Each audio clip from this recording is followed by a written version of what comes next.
Hi, Assalamualaikum.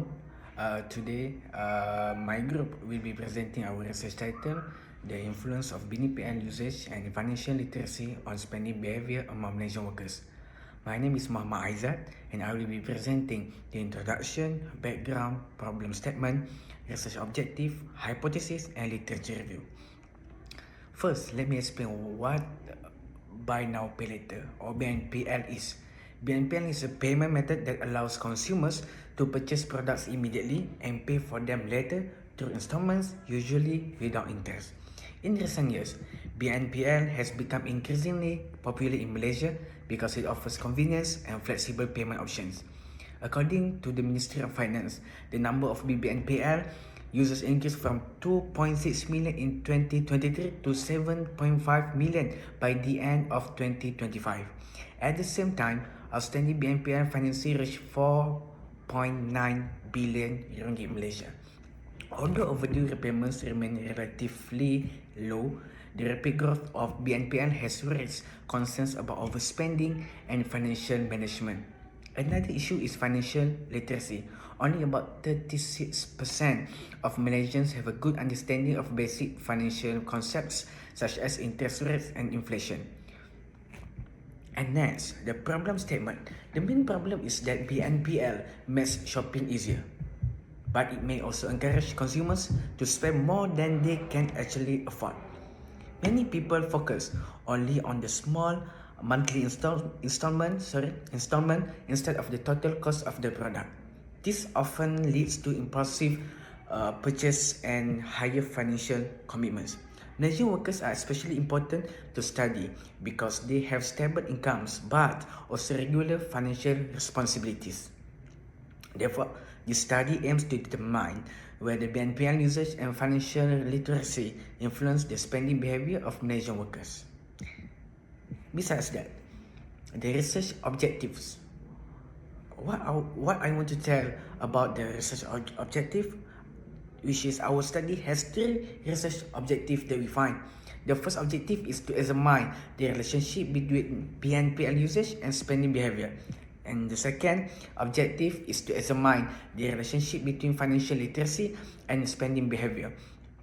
The third objective is to determine the combined influence of BNPL usage and financial literacy on spending behavior. Hypothesis. Based on this objective that I've said just now, we developed three hypotheses. Hypothesis number one, BNPL usage positively influence spending behavior. Hypothesis number two, financial literacy negatively influence spending behavior. And the hypothesis number three, BNPL usage and financial literacy jointly influence spending behavior. And next, literature review. Previous studies found that BNPL encourage impulse buying because consumers tend to focus on affordable installment rather than the total purchase price.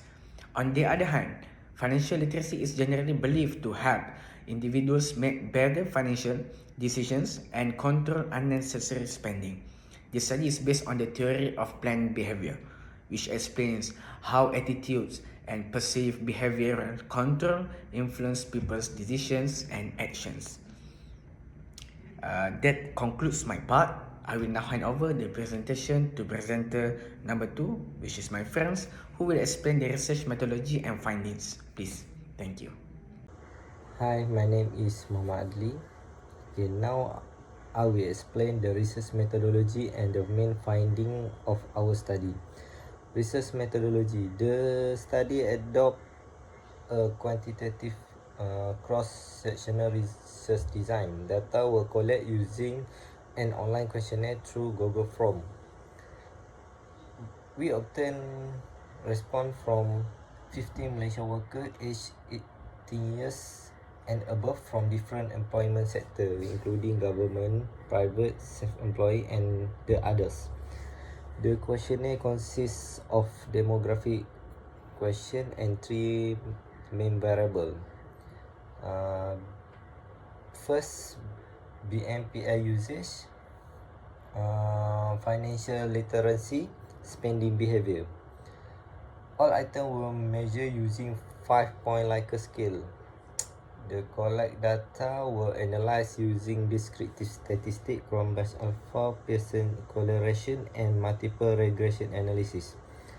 Okay, for the respondent profile, okay, let's look at the responding profile.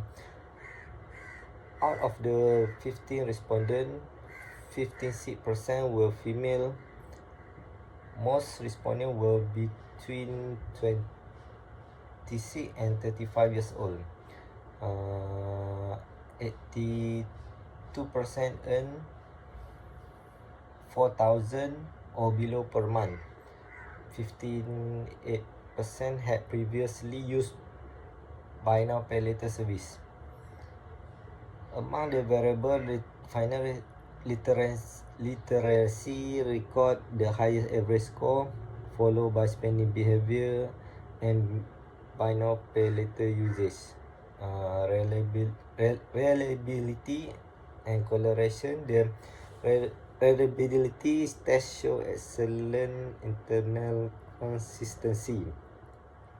The Cronbach alpha value were buy now pay later usage is 0.636, financial literacy 0.940, spending behavior is 0.764.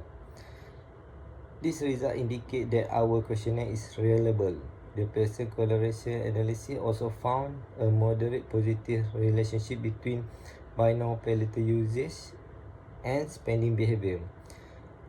For regression result, now let's move to the regression analysis.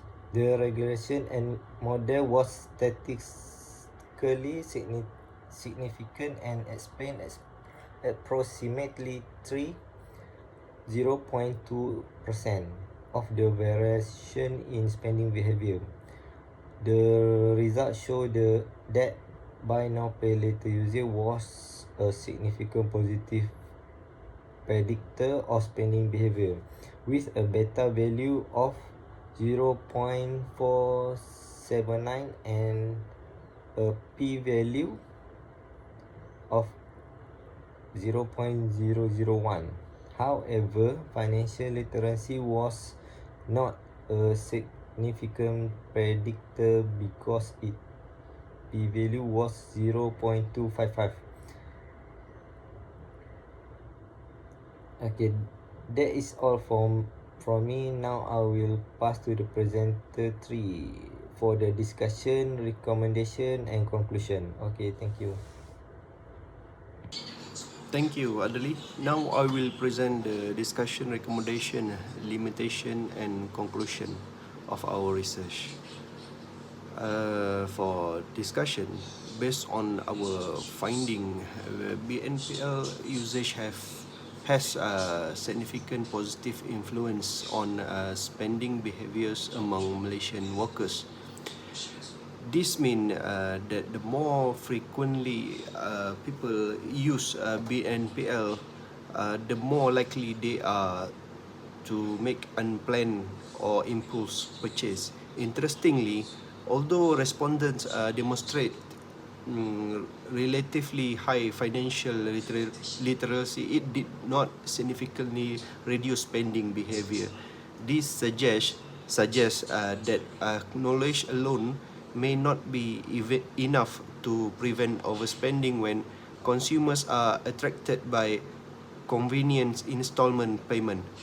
For recommendations, based on our finding, we have several recommendations for consumers. First, always consider the total purchase price instead of only the monthly installment. Prepare a monthly budget, limit the number of active BNPL plan, building emergency saving to reduce dependence, a short-term credit. For BNPL providers and policymakers, clearly display the full repayment schedule, provide affordably warnings to user with multiple BNPL plan continue strengthening consumers' protection through proper regulation. For limitation, likely any research, our study has several limitations. First, the sample size was limited to only 15 respondents. Second, convenience sampling was used, which may limit the generalizability of the finding. Third, this was a cross-sectional study, meaning it cannot establish cause and effect relationship. Future studies should include a larger sample size, probability sampling method, and longitudinal research design. For the conclusion, our study found that BNPL usage significantly influences the spending behaviors of Malaysian workers. However, financially literacy alone is not sufficient to prevent overspending. This highlights the importance of encouraging responsible BNPL usage while improving financial awareness and consumer protection. Thank you.